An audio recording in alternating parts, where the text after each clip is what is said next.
So what's your reaction to all this, Bill? Like everybody else, I would imagine. Shock, disbelief, sorrow for Jovan, for the victim, for the child. You know, you see these things on television.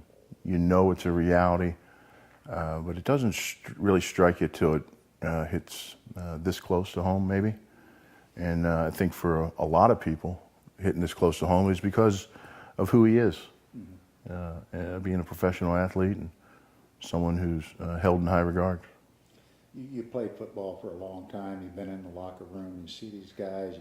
You look at the pressure of this business, and we look at a team that's having a horrible year.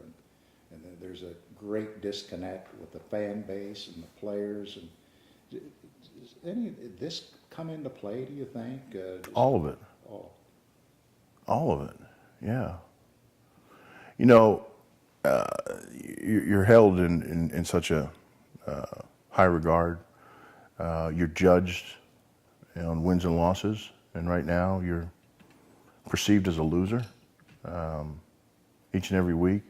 I think with the wide variety of media outlets, with social media, these players see it all. You know, they see. They say they never. Yeah, they TV, say they never listen to the radio. They don't have to. They're all on Twitter. They're all on Facebook. They're all. Jovan Belcher was Facebook friends with me.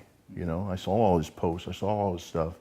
You know, you felt like you knew him in a sense. Did you see anything there, though? I mean. No, everything that he would always post was really positive stuff. Always positive stuff. I remember a lot of stuff about the pregnancy. A lot of stuff about the baby. Yeah. Always seemed happy. So they see all the stuff, though, that goes on. And the pressure, when you have that kind of pressure as a player, you come from highly volatile environment, and it is volatile, whether it's the yelling from a coach correcting you or the criticism or just the pressure every day. I mean, you're filmed on every step you take, Jack. Mm-hmm. You know, you step with the left foot, you're wrong. Mm-hmm. And then you go back after practice and you watch it on film in front of your peers and your coaches and no, you're wrong. Mm-hmm. They're going to correct you and correct you. That's high. It's you know, high pressure every day, day in and day out. And I think when you leave that, you need a place to come home to that's safe. I think when you come home to a tumultuous relationship, volatile relationship, there's no place to go. You have it at work, you have it at home. Something's got to give at some point. You mentioned you're friends with him on Facebook. Did you know him very well? Everybody says he's a quiet guy, gone about his business in a very, very professional manner.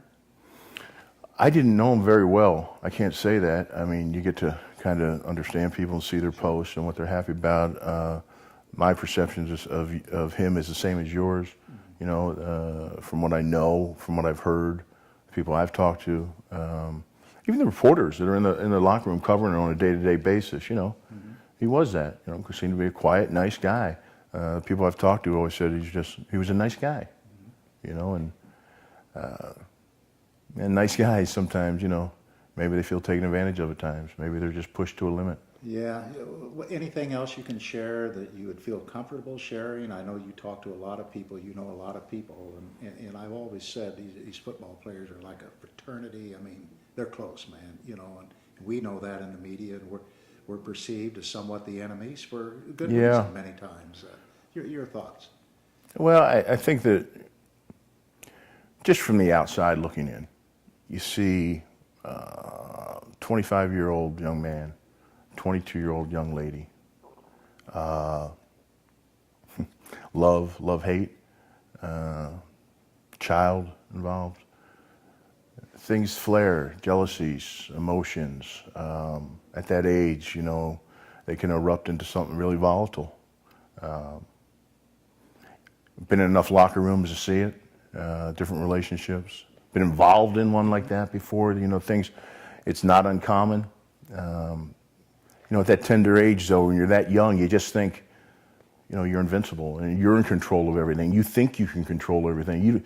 You haven't had the ability yet to grow up and know that we're not in control of anything, you know.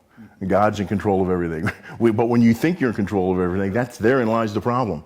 And sometimes we get in our own way. Should this game be played tomorrow? That's a great question. I'm sure it's going to be debated for a long time, whether they play it or don't play it. I think you get that group of guys, and I'm not talking about what's right in the big picture thing. I'm not talking about the victim or the baby without parents. I'm talking about, you're asking the football aspect of it, the Chiefs, the NFL. I think yes. I think you get them back to their comfort zone as quick as possible. This is shocking. It shocked everybody. It's less than 24 hours before game time, about 24 hours before game time. You get them back in their environment as quick as possible. You get them back to what they're doing. 12 o'clock every Sunday afternoon, their body, their mind is conditioned to play. That's what they do. You're no different than an animal, a racehorse. You're trained to be athletically, to go out there at that time and do. You get them back in their environment. You let them grieve Monday and Tuesday. I think if you give them a long period of time off, I'm not a doctor. Yeah. I think that it would be more, if I'm sitting around thinking about it for a week, 10 days before I play again, I think there's all kinds of things can come into your mind. I think you get them back doing what they do.